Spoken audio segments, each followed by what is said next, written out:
የሚያስፈልግ ነገር ላይ የኛ ሰው ብዙ ግድ እንደሌለው አይቼዋለሁ። በምን መሰለ እንግዲህ በኳሱ እንዳየኸው እኛ የመሰለን ወገኖቻችን የተራቡ ወገኖቻችን የተቸገሩ ወገኖቻችን በብዙ መከራ ውስጥ ያለፉ ናቸው ብዬ አክቲቪስት ሆኜ ድምፅ ሰውን ነበር ፈጣሪ በሚያውቀው ማለት ነው። ስለዚህ ሌላ ሰው በተራገጠው ኳስ ሁሉን ችግር የሚቀርፍለት ከሆነ እኔ ለኢትዮጵያ ሕዝብ የማደርገው የሆነ ቦታ ላይ ቲቪ ገዝቼ መደቀን አይጠይቀኝም። መንግስት አይጠየቅም። ከዛ በኋላ እያንዳንዱን ቡድን ታሰልፍለታለህ፣ በየቦታው ቲቪ ትተክልለታለ። ምን አገባ? ከዛ በኋላ ፈታ ትላለህ። አይጨቀጭቅ፣ አይነተርክ። የሆነ ቦታ ሊያደርግ ሲል ቲቪውን ያያል፣ ይከፈትለታል፣ ያያል፣ ይሄዳል። በቃ ሰላም ይሰጣል።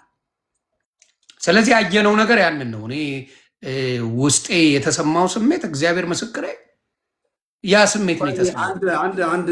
አንድ ቪው ስለ ኢትዮጵያ ይቅርታ አድርግልኝና እኔ እንደዚህ አውርቻ ኢትዮጵያ ውስጥ 97ም 2002ም 2007ም 11 እንኳን የለም። እሺ በእነዚህ 3 ዓመታት ውስጥ ተቃዋሚ ፓርቲ ነበር አልነበረም?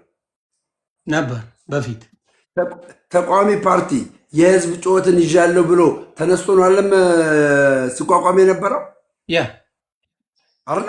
ሲቋቋም የነበረው። እሺ አሁን ለምን ጠፉ ተቃዋሚ ፓርቲዎች? ትደፋላ ቴንኪው ትደፋላ ወይ እስር ቤት ትገባለህ። ያቺ ሴት ለምሳሌ ግን ኢህአፓ ውስጥ ያለች አንድ ሴት ነበረች፣ ጋዜጠኛዋ ማለት ነው አይደል? ያላትን ሀሳብ ተናገረች። እሷ ከምትናገረው ሌላ የሚናገር አለ የለም። እሷ ግን አለች፣ አልታሰረችም። ለምን አልታሰረችም? የትኛዋ? ስለ ኢህአፓ ነው የምታወራኝ? ኖ ኢህአፓ አሁን እኮ ኢህአፓ አለ እኮ ኢህአፓ ፓርቲ አለ እኮ አላወቅም። ኢትዮጵያ ውስጥ ኢህአፓ ፓርቲ አለ። አስብ እንግዲህ ኢህአፓ ኢትዮጵያ ውስጥ ፓርቲ አረ ብልጽግና ይመቻችሁ የኔ አባት። እና ምን ልፈልግ መሰለህ? አንደኛ ምን ልፈልግ መሰለህ? ቆይ ለእኔ ራሱ አሁን የአፓ ስትልቅ አሁን መስማት ሴቷ ማን ነበር ስሟ? አረ ብልጽግና ትችላላችሁ። ገብረስ ማን ነው? ስላሴ ነው ማን ነው ስሟ? ጋይስ ሴቷ የአፓ ፓርቲ ውስጥ ያለችው ሴት ማን ነው ስሟ? ማን ነው ስሟ? የምትከራከረው ከብልጽግና ፓርቲ አመራሮች ጋር የምትከራከረው ስሟ ማን ነበረ?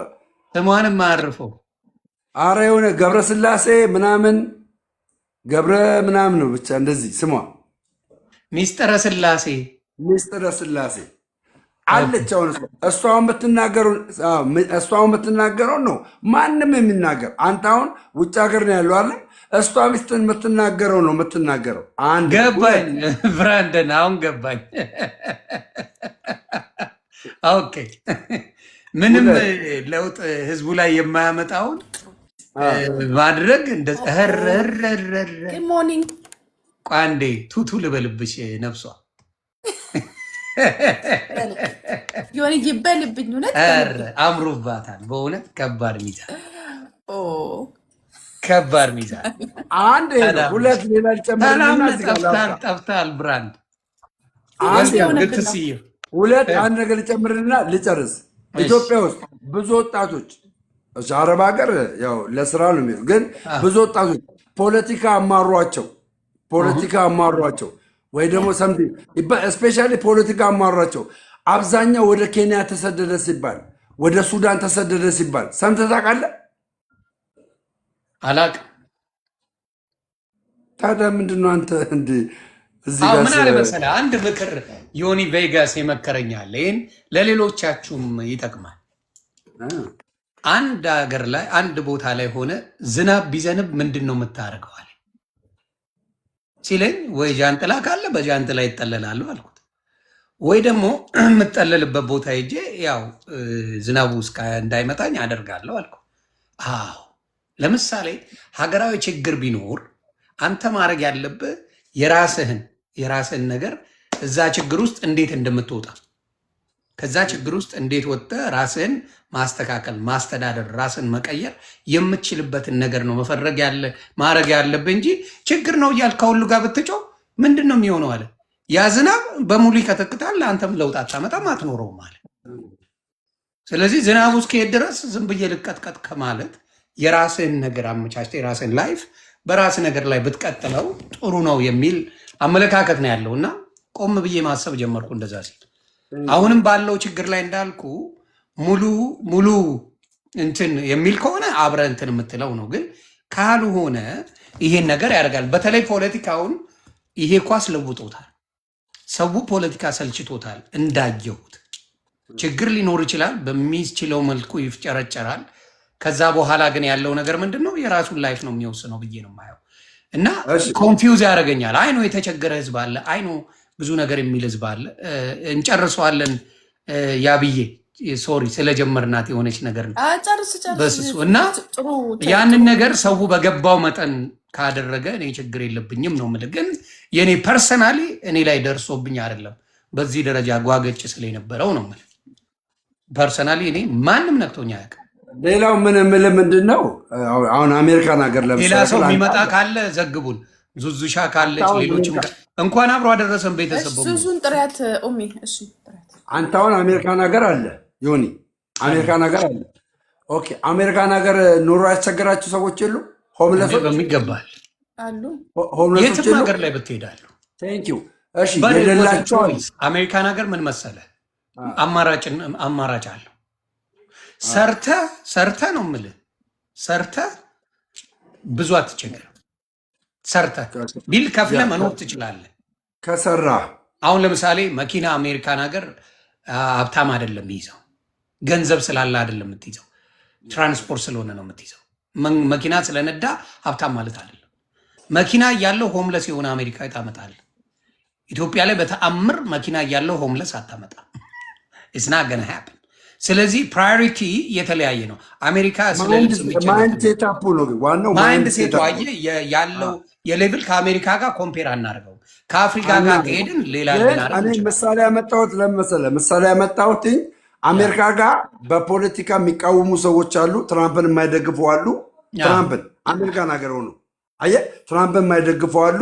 ሌቭሉን ከአሜሪካ አታርገው። የኢትዮጵያን ፕሊዝ፣ ኢትዮጵያን ከኬንያ ከኤርትራ ከሱዳን ከምናምን ነው። በአሜሪካማ አይሆንም። ብልጽግና ለምሳሌ ኢትዮጵያ ውስጥ አሁን ብልጽግና በብዙ አቅጣጫ ዴቨሎፕ ሆኗላ። ብልጽግናን ለማሸነፍ አንድ የተደራጀ የተፎካካሪ ፓርቲ የለም። አንድ የተደራጀ አሁን ሲስተማቲካሊ አሁን ወደ ፖለቲካ ባንገባም ሲስተማቲካሊ ብልጽግና በሲስተም እነዛን ቀጭ አድርጓል። ያራዳ ልጅ አለቃ እና ታዲያ ለኢኮኖ ሲስተም ቀጭ አድርጎ ድራሽን አትብቷል። ቅንጅት እንኳን አልተፈጠረም። ይኸውልህ ያኔ በወያኔ ጊዜ ቅንጅት ቢያንስ አዲስ አበባን ገዝቷል። አንዴ ምን አለ መሰለህ አንድ ከባድ ሚዛን ሰው ደምረውን እንዲበልልኝማ አብረን ሆነን የህዝባችንን ችግር የሚፈታ ፓርቲ ስለምንመሰረት በንቃት ጠብቅ። ይሄ እኔም አብሬያችሁ ነኝ፣ ከጎናችሁ ነኝ። ለነገሩ ብልጽግና ፓርቲም ያው ተፎካካሪ ፓርቲ እንደሚያስፈልገው ያምናል። ለምን ተፎካክሮ ማሸነፍ ስላለበት። ተፎካክሮ ካላሸነፈ ልዩ ምልክት ምንድን ነው? ደሜ አሁን ሳስበው በደንብ በልጽጎ ነው የሚያወራኝ ደሜና ልዩ ምልክት ምንድን ነው? እኔ ግልጹ ልንገርህ፣ እኔ አሁን ባለሁበት ስታተስ ብታወራኝ እኔ አሁን ብልጽግናን የሚፎካከር ፓርቲ የተሻለ ሀሳብ ለህዝብ የሚጠቅም ነገር ተደራጅቶ የመጣ የለም። ብልጽግና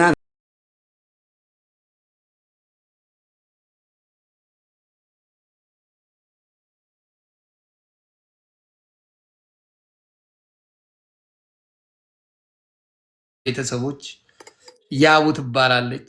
የመጀመሪያ ቲክታክ ስመጣ ጌም ያለማመደችን የተጫወትንባት ሸራተን ሰው ናት። ያቡ ብራንድ ነው። እኔ ሳልሆን አብረን ግን እሷ ሞር ታደምቀው ነበር የቲክታክን ቫይብ። እሱን ነው የምታውቀው። ደሜ ግን በዛ ሰዓት የት ነበር? ጥያቄ ደሜ አራሽ ገበሬ ነበር። ሃይማኖት ላይ ስላለው ነው እንጂ አለው። ለምሳሌ ያክል የአንቺ ጊፍት በኢየሱስ ስም ይልሽ ነበር ነው ዛኔ የሚለው ሲገባ ጴንጤ ነበርኩ የዛኔ እና አይሽ ነበረ የመጀመሪያ ትልቅ ጊፍት ኢብራሂም ያወረድኩት እየኑርልኝ ሰውዬ። የኔ አባት እንጫወታ እንጫወታ እስቲ እግዚአብሔርን በደሜ እንደዛ ነበር እንዴ? ትልቅ ጊፍት ያወረድኩት እንዲያው ምን አይቶ የሚያስቀኝ ምን እንደሆነ ታውቂያለሽ? ደሜ ከሚስቱ ጋር ዱቅ ብሎ ነበር የሚሰብክ። ዋው እኔ አይደለሁ እኮ እሱ የቤተሰብ ጉዳይ ነበር። እሱ እኮ እኔ አይደለሁም ሌላ ሰው እኮ ነው። ደሜና ሚስት አይደለችም እንዴ እሷ? እኔ ሰውየውም ራሱ ነው ያለውም እኔን ይመስላል እንጂ እኔ ያለው እንዴ ቆርጠላል የሚለው ነው። ደሜ ሚስቱን ዱቅ ያደርግና እሱ ድቅ ይልና አው ይባባላሉ። ከነ ሚስቱ ነበረ የሸቀሉብን። የዛሬን አያርገው እንጂ የሚገርም ነው። ትሪፕል ነው። ቤተሰብ ክበሩልኝ። ኦሚ ምንድን ነው የጻፍሽልኝ? አድማጮች ትሪፕል ነው። ኑሩልኝ የኔዎቹ። ታንኪዩ ሁላችሁም ኤቭሪባዲ ቶሚሻ። አይ ከባድ ኬዝ ነው። ከባድ ሜምበር ሆኑ በዛውም ጋይስ ኤቭሪባዲ ኤቭሪዋን የስ ታፕ ታፕ ዘ ስክሪን ታፕ ታፕ አድርጉላችሁ። ኑሩልኝ።